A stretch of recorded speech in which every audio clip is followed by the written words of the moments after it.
기출문제풀이입니다. 2020년 개운중 1학기 기말고사 문제를 살펴보도록 하겠습니다. 첫 번째 문제입니다. 후선 대원군에 대한 내용이고요. 보고서 가 부분에 들어갈 요소로 적절하지 않은 것입니다. 내정개혁으로 왕권을 강화시켰다. 그 구체적인 내용을 살펴보는 건데요. 정답은 4번이 되겠습니다. 당백전을 폐지해서 민심을 안정시켰다라는 건 역사적 사실과 다르죠. 경복궁 중건 과정에서 당백전을 발행하게 되면서 물가가 상승하게 되고 그것이 민심 불안이 악화되는 요인으로 작용하게 됩니다. 자, 그러면 내용을 한번 살펴보도록 하겠습니다. 대원군의 개혁 정책에서 여러분들이 봐야 되는 건 크게 세 가지죠. 정치개혁, 그리고 삼정의 문제를 해결한 삼정개혁, 그리고 대원군이 본래적으로 원했던 왕권 강화 정책입니다. 정치개혁은 세도정치를 타파하는 게 핵심이었고요. 안동김씨 세력을 제거하고 비변사의 기능을 축소시킵니다. 비변사의 기능을 축소시키면서 의정부와 삼군부로 기능을 분할했고요. 인재를 고르게 등용을 하고 서원을 정리합니다. 서원은 여러분들 좀 기억을 해두시고요. 서원은 양반들의 권력 기반이기도 했고요. 언론 역할 그리고 재정적 역할도 했기 때문에 양반들의 반발이 굉장히 심했던 정책 중에 하나입니다. 삼정개혁, 세금과 관련된 정책이죠.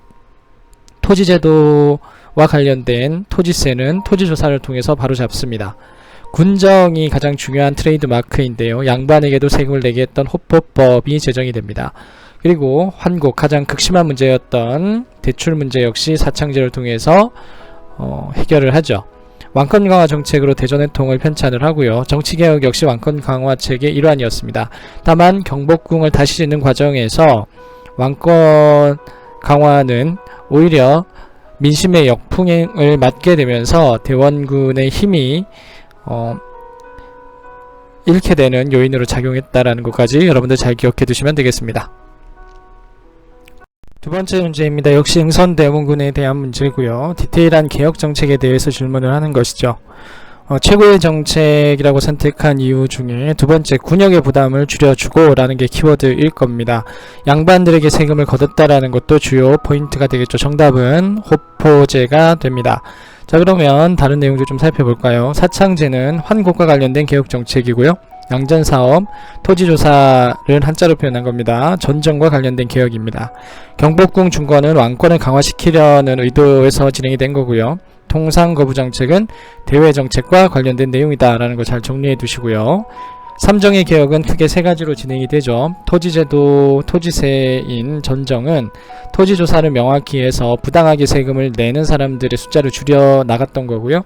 군정은 앞에서도 설명했듯이 호 단위로 포를 지급하게 하는 건데요. 결과적으로 양반에게 세금을 징수하게 됨으로써 국가 재정을 안정적으로 확보하고 민심의 부담을 줄여주는 대표적인 대원군의 정책이라 할 수 있습니다. 사창제는 공공기관에서 대출이 진행이 되고 사채화되는 과정들의 문제를 해결하기 위해서 마을 단위로 신뢰할 수 있는 사람들 중심으로 자율적으로 운영하도록 했었던 제도라 볼 수 있습니다. 잘 기억을 해두시면 되겠습니다. 3번 문제 역시 대원군과 관련된 문제입니다.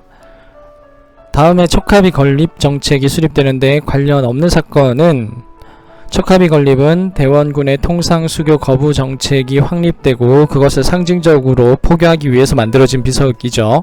그 전에 있었던 사건들을 잘 기억을 해두시면 됩니다. 답은 1번이 되겠죠.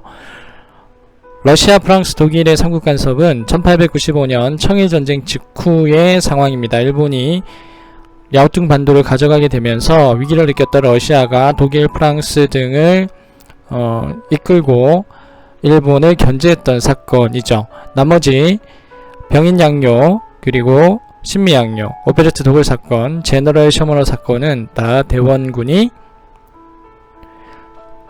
통상수교 거부 정책을 확립하는 데 결정적으로 작용했었던 사건들입니다. 잘 기억해 두시면 되겠습니다. 4번 문제입니다. 수업시간에 작성한 학습카드이다. 해당되는 인물은 개항에 반대했다. 위정척사운동을 전개했다. 단발령의 저항에 의병운동을 주도했다. 최익현이라는 인물이죠. 답은 최익현이 되고요. 나머지 인물들 좀 살펴보도록 하겠습니다. 박규수는 최익현과 강화도 조약에 대한 입장 차이로 논쟁을 벌였던 인물이기도 하고요.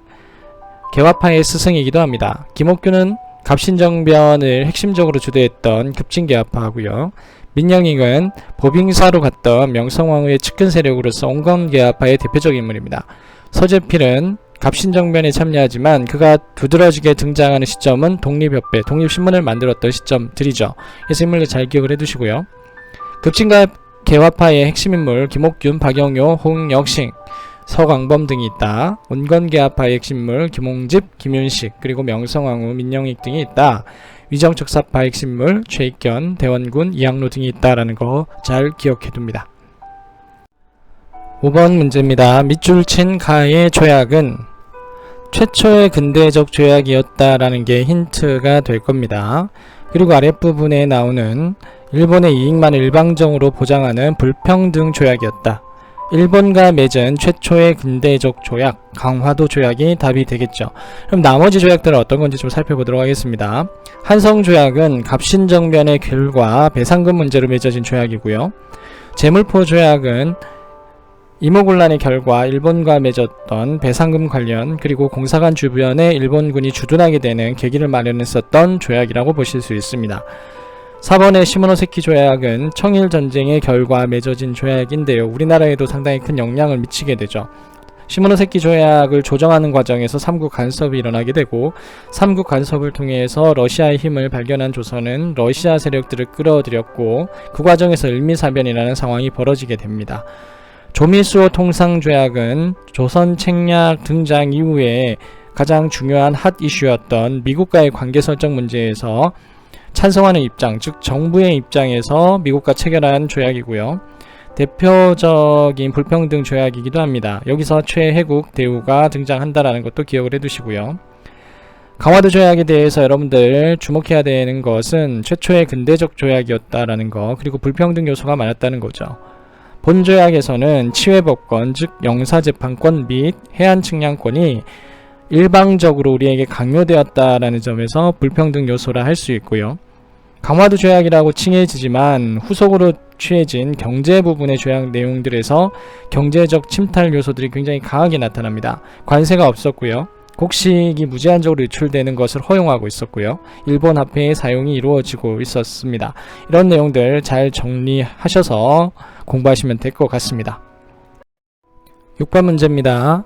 나의 근거로 타당한 것만을 골라 묶은 것은 일본의 이익만을 일방적으로 보장한 불평등 조약이었다. 본 조약과 후속 조약에서 등장하는 부당한 요소들을 잘 기억을 해두시면 되겠죠. 답은 기업과 디귿입니다. 치외법권과 해안측량권, 본 조약에서 등장을 하고요.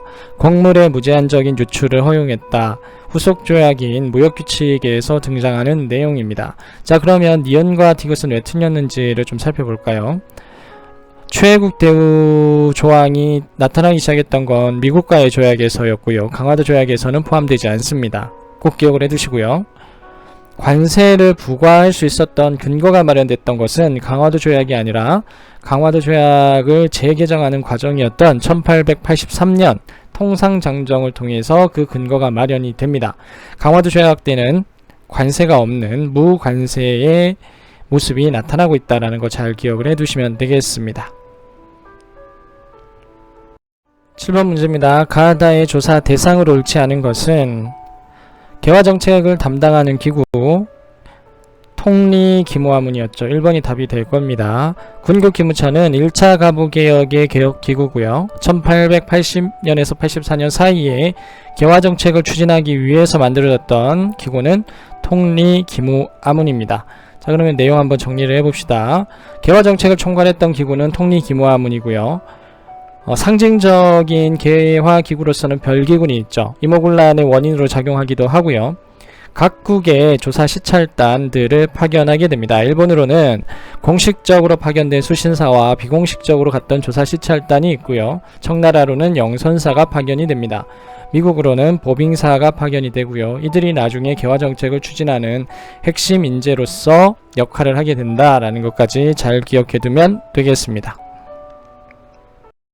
8번 문제입니다. 다음 자료가 1880년대 조선 사회에 끼친 영향을 옳은 것을 모두 골라 묶은 것은 조선책략이라는 책의 제목이 딱 등장을 하죠. 중국과 친하게 지내야 되고 일본과 결석을 맺고 미국과 연대해야 한다라는 내용이고요. 그것은 러시아를 막기 위한 방편이다라고 주장하고 있는 겁니다.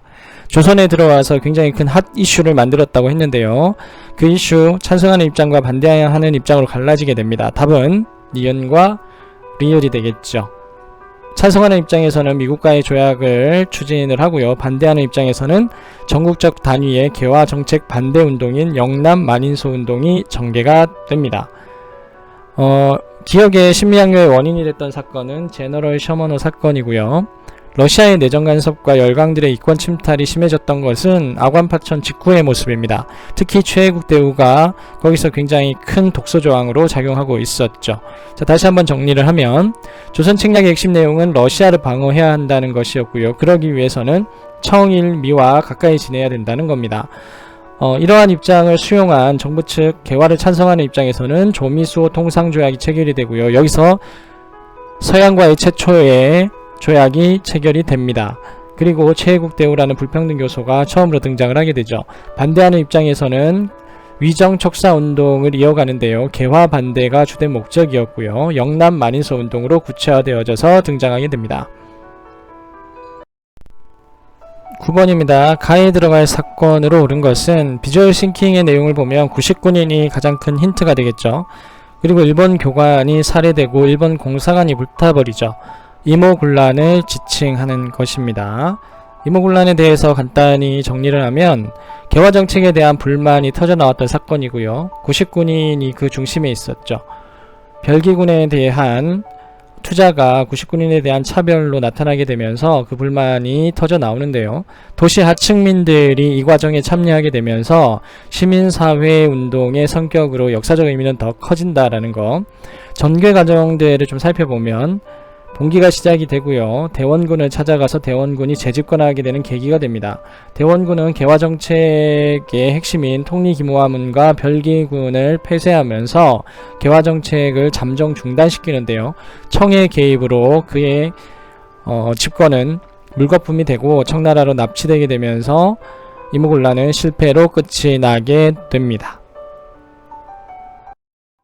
가 사건의 결과로 옳은 것은 임오군란의 결과를 묻는 것이죠. 답은 2번이 됩니다. 공사관 경비를 위해 일본군을 주둔시킨 것은 제물포 조약에 포함된 내용이고요. 1번은 급진개화파가 아니라 온건개화파가 정권을 장악하게 되죠. 권력으로부터 밀려난 급진개화파는 불안을 느끼고 정변을 통해서 상황을 역전시키려고 했었는데요. 그것이 2년 뒤인 갑신정변으로 나타나게 되었던 겁니다. 3번 일본이 개혁을 요구하며 내정을 간섭했다.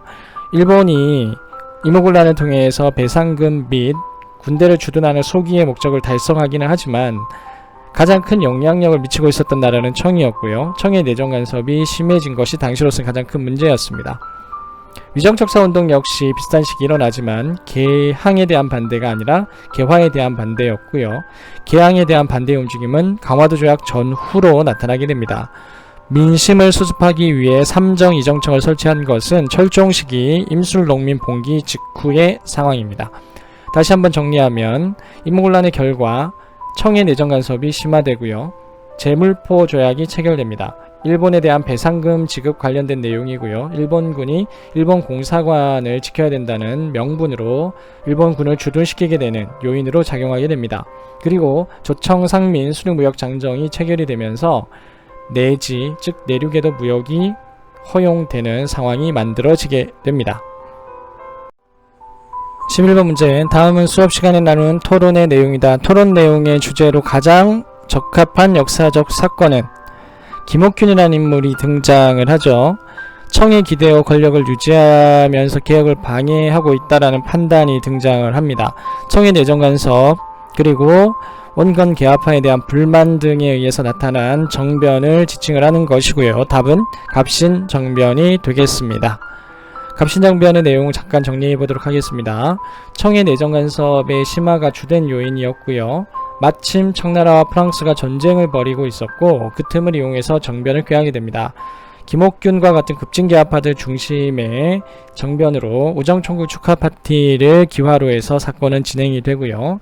경호궁으로 이동을 해서 혁신정강 14기조를 발표하고 혁신 정치의 내각이 구성이 됩니다. 하지만 청의 개입으로 인해서 3일 전화로 실패하게 되면서 다시 한 번 더 청의 내정간 사업을 심화시키는 계기로 작용하게 되죠. 12번 문제입니다. 다음의 내용이 포함된 조약은 국가가 파병을 하려고 할 때 마땅히 앞서 쌍방의 문서를 써 알려야 한다. 상호 통보한다는 내용이죠. 청일전쟁의 원인으로도 작용했었던 조약이고요. 갑신정변 직후에 맺어진 조약입니다. 답은 텐진 조약입니다.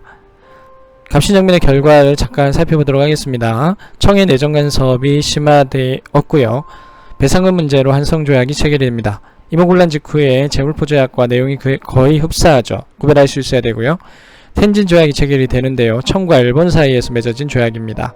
양군이 철수하는 조건으로 파병 시 상호 통보해야 된다는 내용이 명기되어 있고요. 청일전쟁의 원인으로 작용하게 됩니다. 13번 문제입니다. 다음의 주장이 대두한 계기가 되었던 사건이죠. 6.1준이 제기한 조선 중립파론입니다. 답은 거문주 사건이고요. 거문주 사건이 일어나게 됐던 상황들을 좀 살펴보면요. 갑신정변 직후입니다. 조선은 러시아를 통해서 미래학을 체결해서 상황을 돌파하려고 했었고요.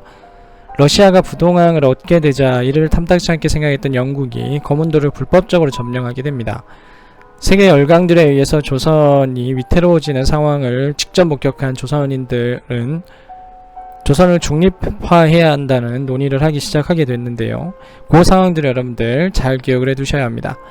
아관파천은 1896년, 지금보다 10년 뒤의 상황이고요. 삼국간섭 역시 청일전쟁 이후의 상황입니다. 러일전쟁은 훨씬 뒤의 상황이고요. 운요 사건은 조선 중립화론이 대두되기 10년 전인 강화도 조약 체결 직전의 상황이라고 보시면 되겠습니다. 동학농민운동과 관련된 문제고요. 가에서 마에 대한 설명으로 잘못된 것은 가 고무농민 봉기는 조병갑의 횡포 때문에 일어난 사건이 맞죠. 전주화약은 청일 양국의 개입을 막기 위해서 정부와 농민군이 취한 조치 맞습니다. 답은 3번인데요. 패전개혁이 추진이 되면서 농민군들은 교정청이 아닌 집광소를 설치를 해서 개혁을 추진을 했었고요. 정부는 일본의 개혁 요구를 차단하기 위해서 자치적인 자율적인 개혁을 위해서 교정청을 설치하게 됩니다. 2차 분기는 경복궁 침탈에 대한 반외세적 성격이 강하게 나타나고 있었고요. 우금치 전투는 여러분들 영상에서 보았듯이 무기의 열세로 패하게 됩니다. 키워드 다시 정리하면 1차 봉기는 고부농민 봉기로부터 시작을 하죠. 보구간민과 제폭구민의 기치로 백산에서 집결하게 되고요. 황토연과 황룡촌 전투를 통해서 관군을 물리치게 됩니다. 전주성을 점령한 후에 정부는 청나라를 불러들이는데요. 일본이 텐진조약을 근거로 해서 조선에 군대를 파병하게 되자 정부와 농민군은 전주화약을 통해서 화해 약속을 취하게 됩니다. 농민들은 집광소를 설치하고 패전개혁을 추진을 했고요. 정부는 일본의 개혁 요구를 차단하기 위해서 독자적인 교정적 설치를 통한 개혁을 추진을 합니다. 하지만 일본은 경복궁 침탈이라는 상황을 통해서 조선에서 군대를 물리지 않고 조선의 개혁에 적극적으로 개입하게 되는데요. 이러한 상황에 대해서 2차 봉기를 통해서 농민군들은 다시 한 번 더 저항하게 됩니다. 하지만 그 마지막으로 우금치 전투로서 크게 대패하며 무너져 갔지만 국가를 지키려 했고 사회를 개혁하려고 했었던 농민들의 역사는 아주 중요하게 우리 역사에 남아있게 되는 것이죠. 15번 문제입니다. 패전개혁안의 내용으로 옳은 것은 패전개혁안의 내용과 혁신정강의 내용을 여러분들 좀 구별해 두실 필요가 있는데요. 농민들은 농민의 현실에 대한 이야기를 많이 하고 있고요. 가장 큰 모순이라 할 수 있는 토지제도의 모순의 개혁을 주장하고 있습니다. 답은 3번이 되고요. 나머지 내용들을 좀 볼까요? 모든 재정은 호주에서 관할한다. 재정 일원화와 관련된 내용은 갑신정변, 혁신정강 뿐만 아니라 가보개혁 그리고 독립협회의 허니 6조에서도 등장하게 되는데요. 어디에 일어날 것인가가 핵심 키워드일 겁니다. 호조는 갑신정변임을 알 수 있는 주요 키워드이니 잘 기억을 해두시고요. 언론 집회 결사의 자유는 독립협회에서 주장했던 핵심 내용들입니다. 대한국의 정치는 불변의 전제정치이다. 대한국 국제에 등장하고요. 대한제국의 기본 헌법이기도 합니다. 청에 대하여 행했던 조공의 허례를 폐지한다. 이와 동시에 대원군을 귀국시킨다라는 내용은 갑신정변 주도했던 세력들의 혁신정강 제1조 첫 번째 내용이기도 했었죠. 자, 그러면 패전개혁안의 내용들을 좀 살펴보도록 할 텐데요. 주로 농민들이 처해 있었던 현실 문제를 개선해 달라는 거였습니다. 탐관오리 그리고 횡포한 부호, 농민들을 괴롭히는 사람들을 엄격하게 법 적용을 해야 한다는 내용이고요. 젊은 과부의 재혼, 노비문서 폐지, 신분제 폐지 등 각종 차별을 없애달라는 요구들이 등장하고 있습니다. 그리고 농민들이 바라봤던 세계관이 반영이 됐던 게 일본과 통하는 자를 엄벌에 처한다. 다른 세력들은 주로 일본과 친한 관계 속에서 개혁을 추진했지만 농민들은 명확하게 반외세적 관점을 가지고 있었죠. 그리고 토지를 균등하게 나누어 경작케 한다. 토지제도의 근본적 개혁을 주장하고 있습니다. 농민들의 주장 잘 기억해서 정리해 두시면 될 것 같습니다. 가부개혁과 관련된 문제입니다. 위 개혁에 대한 설명으로 잘못된 것은? 답은 3번이 되겠죠. 1차 가부개혁은 청일전쟁이 진행되고 있는 과정이었기 때문에 상대적으로 자주적이었습니다. 1차 가부개혁의 내용 중 농민들의 개혁 요구와 갑신정변, 혁신정강의 요구들이 상당히 많이 반영이 되어져 있었고요. 2차 가부개혁에서 눈여겨봐야 될 내용은 크게 두 가지라고 이야기를 했습니다. 하나는 사법권이 행정기구로부터 독립하게 되면서 사법권 독립, 상권 분립이 가능해졌고요. 재판소가 설치가 되었습니다. 그리고 지금 우리 교육제도의 토대라 할 수 있는 기초가 2차 개혁에서 마련이 되었다라는 걸 잘 기억을 해두시고요. 3차 개혁은 을미개혁을 지칭하는 것이고요. 을미사변 직후라 일본의 영향력이 강하게 반영되어져 있었다라는 거 잘 구별해 줄 수 있으시면 되겠습니다. 가부개혁, 1차 가부개혁, 2차 가부개혁, 그리고 3차 가부개혁으로 구별하는 게 핵심일 텐데요. 1차 가부개혁에서는 대원군이 핵심 키워드가 될 거고요. 군국기무처를 중심으로 해서 대다수의 개혁이 추진이 됩니다. 2차 가부개혁은 박영효라는 인물의 등장과 청일전쟁 이후에 일본의 영향력이 본격화된다는 점을 주목해서 기억해 두실 필요가 있고요. 2차 가부개혁과 3차 가부개혁 사이 삼국 간섭, 칠러 내각의 구성, 을미사변이라는 상황들이 벌어지고 있었다라는 것도 주목해서 기억해 두시면 될 것 같습니다. 17번 문제입니다. 2차 개혁과 3차 개혁 사이에 있었던 사건 잘 기억을 해두시고요. 답은 삼국 간섭이 되겠죠. 청일전쟁이 끝나는 시점이라고 볼 수 있습니다. 청일전쟁이 끝나게 되면서 시모노세키 조약이 체결이 되죠. 시모노세키 조약을 통해서 일본이 랴오뚱 반도를 가져가게 되면서 만주의 영유권에 대한 관심을 지니고 있던 러시아가 프랑스, 독일을 끌어들여서 삼국 간섭이라는 상황이 벌어지게 되는데요. 러시아의 영향력을 확인한 정부는 일본 세력을 제거하고 러시아를 중심으로 해서 새로운 개혁을 추진하려는 계획을 도모하게 됩니다. 일본은 이러한 상황을 역전시키기 위해서 을미사변을 일으키게 되고요. 을미사변 직후에 을미개혁이 추진이 되는 과정입니다. 이 과정들 잘 기억해 두시면 좋을 듯 합니다. 18번 문제입니다. 밑줄 친 이 단체의 명칭은 열강들의 이권 침탈을 막아내기 위해서 이권수운동을 전개했다라는 거, 그리고 아관파천의 직후 상황이라는 거 잘 기억을 해두시면 되겠습니다. 답은 독립협회입니다. 자신회는 을사조약 직후에 결성된 오적 암살단이고요. 일진회는 친일단체입니다. 한국협회는 보부상단체로 독립협회를 끊임없이 괴롭혀던 단체이고요. 대한협회는 대한자강회가 고종 강제 퇴위 반대운동의 결과 강제 해산된 후에 친일화 경향의 인사들 중심으로 결성됐던 애국개몽운동 단체라고 보시면 되겠습니다. 독립협회 내용을 잠깐 정리해 보도록 하겠습니다. 서재필이라는 인물을 기억을 해두시고요. 독립신문을 만들고 독립협회를 결성하게 됩니다.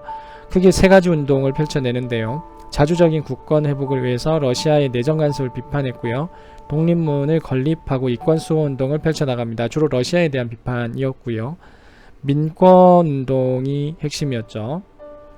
독립신문을 만들고 만민공동회를 통해서 러시아 비판, 관민공동회를 통해서 의회 설립운동 등을 펼쳐 나갑니다.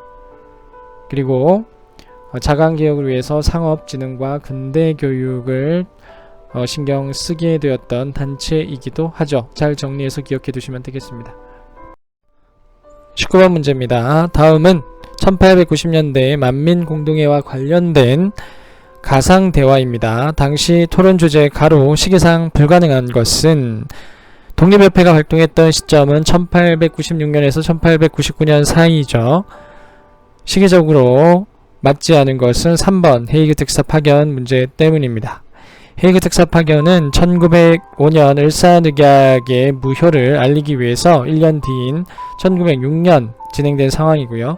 헤이그 특사 파견을 계기로 해서 고종이 강제 퇴위당하는 상황까지 잘 기억해 두시면 될 것 같습니다. 괄호 가에 들어갈 개혁이죠. 가장 큰 힌트는 슬로건이 구본 신참이었다는 것이고요.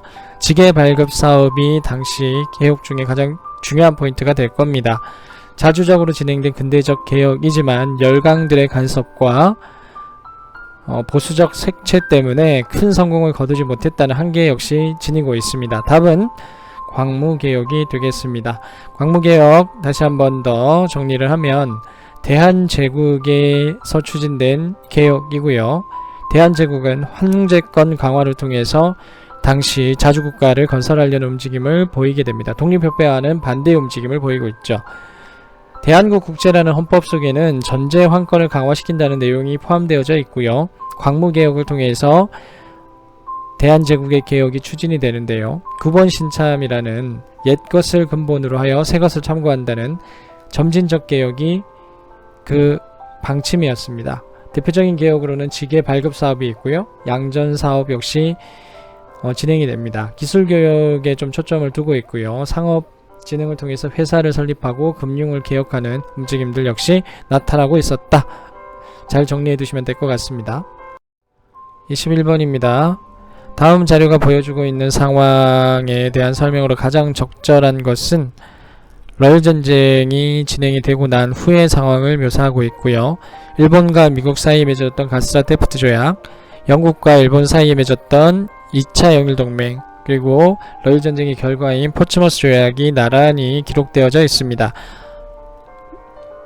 러시아와 일본의 힘의 균형추가 기울어지게 되면서 일본이 동아시아에서 조선에 대한 영향력을 독보적으로 차지하게 되는 과정들을 묘사하고 있는 것이죠. 답은 4번입니다. 을사늑약 직전의 상황을 묘사하고 있고요. 내용을 좀 더 정리를 해보면 러일전쟁 직전에 1차 영일동맹이 체결이 되고요. 러시아는 용안포 점령을 통해서 남하 정책을 펼쳐 나갑니다. 일본은 이러한 러시아를 막아내기 위해서 선전포고를 하게 되고요. 조선반도에서 진행이 되죠. 조선은 전쟁에 휘말리지 않기 위해서 국외 중립선언을 하지만 러일전쟁이 벌어지게 되었고 가스라테프트 밀약, 2차 영일동맹, 포츠머스 조약을 통해서 일본은 러시아로부터 조선에 대한 영향력 그리고 주변국으로부터 조선에 대한 지배력을 독보적으로 확보하게 된 후에 2차 한일협약인 을사조약이 체결이 됩니다. 그 과정 잘 기억을 해두시고요. 22번 다음은 역사적 사건을 재구성하여 만든 뮤지컬의 가사입니다. 다음에 대한 설명을 옳지 못한 것은 영웅에 대한 가사이죠. 기억은 명성황후 시해 사건을 지칭을 하는 것이고요. 치해법권으로 인해서 당시 시해의 주범이었던 사람들이 책임을 충분히 받지 못했던 상황이었죠. 니은이 답인데요. 대한의 황제를 폭력으로 폐위시킨 것은 헤이그 특사 파견이 빌미가 되었던 것입니다. 1907년 정미늑약에 대한 내용이고요. 정미늑약의 핵심 요소는 차관을 일본으로 임명한다라는 거 잘 기억을 해둡니다. 한국인들의 외교권이 넘어갔던 것은 을사늑약이고요. 통감부에서 그 외교권을 대신 행사했었죠. 대한의 사법권은 기후각서를 통해서 넘어가게 됩니다. 자, 그 과정 다시 한번 보면 러일전쟁 직후에 한일의정서가 체결이 되고요. 1차 한일협약을 통해서 외교고문과 재정고문이 들어오게 됩니다. 그리고 가스라테프트 밀약, 2차 영일동맹, 포츠머스 조약이 체결된 후 을사늑약이 체결이 되죠. 을사조약은 외교권과 통감부 설치 내용 잘 기억을 해둡니다. 헤이그 특사 파견 문제로 고종이 강제 퇴위당하고요. 순종이 등극하게 되면서 한일 신협약이 새롭게 맺어집니다. 여기서 핵심 내용은 행정권이 일본에게 양도되는 건데요. 장관 밑에 있는 차관이 다 일본인으로 교체됩니다. 그리고 1909년 기후각서를 통해서 사법권이 넘어가게 되고요. 경찰권 양해각서를 통해서 경찰권 역시 넘어가게 됩니다. 그리고 1910년 한일 병합조약이 체결되게 되는 것이죠. 보기에서 가다이에 대한 설명으로 옳은 것을 골라 묶은 것은 가나다의 핵심 키워드를 찾아야겠죠. 가의 핵심 키워드는 국모의 원수를 생각하며 명성황후가 시해되었음을 암시하는 것이고요. 을미사변과 관련된 내용일 겁니다. 을미사변과 단발령이 원인이 됐던 건 을미의병이죠.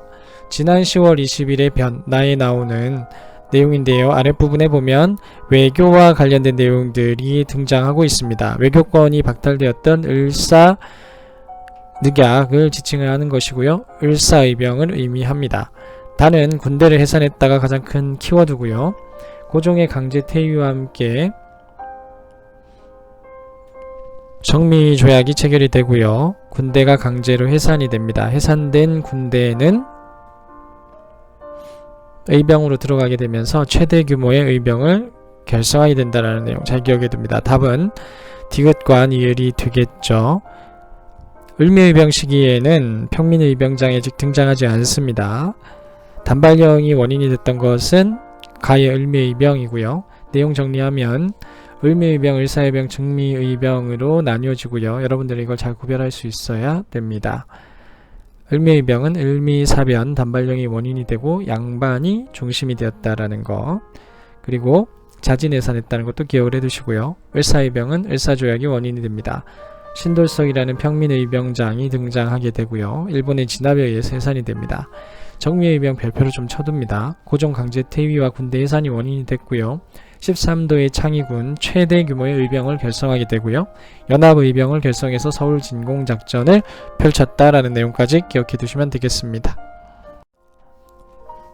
보기 나에 대한 문제이고요. 기억이 지칭하는 사건입니다. 10월 20일의 변이죠. 힌트들이 쭉 나오죠. 외교력을 발휘하지 못하고 있고 타인을 시켜 외교를 맺어야 하니 외교권이 박탈되었음을 의미합니다. 답은 을사조약이 되겠습니다. 을사조약은 외교권이 박탈당하고 통감부가 설치되면서 보호국가대회는 출발선이라고 할 수 있는데요. 여기에 대한 저항들이 곳곳에서 일어나게 되죠. 고종임금은 조약의 무효를 선언하며 헤이그 특사를 파견을 했고요. 헤이그에서는 당시 만국평화회의가 열리고 있었습니다. 을사의병을 통해서 저항의 모습들이 나타나게 됩니다. 대표적인 의병장이 최익현과 신돌석이 있고요. 이 중에서 신돌석은 평민 출신이었다는 거 잘 기억해둡니다. 장지원은 황성신문을 통해서 시리아 방성대국이라는 을사조약의 부당함을 알리는 시론을 썼고요. 민영환 등은 자결을 통해서 잃어버린 조국에 대한 책임을 다하려 했었던 것이죠. 그렇다면 을사조약이 왜 무효인가에 대해서 좀 살펴볼 필요가 있는데요. 첫째로는 군사적 힘을 이용을 해서 공포 분위기 속에서 강제적으로 맺게 했다는 점에서 국제법적으로 성립되지 않는 조약이라 할 수 있고요. 위임, 즉 최고 주권자의 권한을 협상 대표에게 위임해주는 과정이 없었고요. 그러하기 때문에 협상 대표들 간에 도장을 찍은 조인 역시 성립될 수 없습니다. 그리고 최종 절차를 할 수 있는 최고 주권자의 동의 과정, 즉 국세를 찍는 과정이 존재하지 않았기 때문에 비준 역시 이루어지지 않았다고 볼 수 있습니다. 그러하기 때문에 조약문의 정식 명칭이 비어 있는데요. 이러한 모든 종합적 상황을 고려해 볼 때 을사조약은 성립되지 않는 불법 조약이다라는 거 잘 기억을 해둡니다. 25번 문제입니다. 가나에 대한 설명으로 잘못된 것은 가는 무력으로 일본에 대항하여 주권을 회복하려는 민족운동으로 의거활동과 의병전쟁이 여기에 해당한다 할 수 있고요. 나는 국민을 깨우치고 산업을 진흥하여 실력을 키워 국권을 회복하려는 민족운동이다. 애국개몽운동이 여기에 해당된다고 볼 수 있습니다. 답은 3번이 되겠죠. 애국개몽운동은 주로 개화지식인들을 중심으로 해서 지식인 계층에서 진행이 됐던 것이고요. 농민들은 동학농민운동 이후에 의병에 참여하면서 의병활동에 참여하게 됩니다. 무력으로 일본에 대항하여 주권을 회복하려는 민족운동에 더 적극적으로 응했던 세력이기도 하고요. 자, 그러면 내용 정리해 봅시다.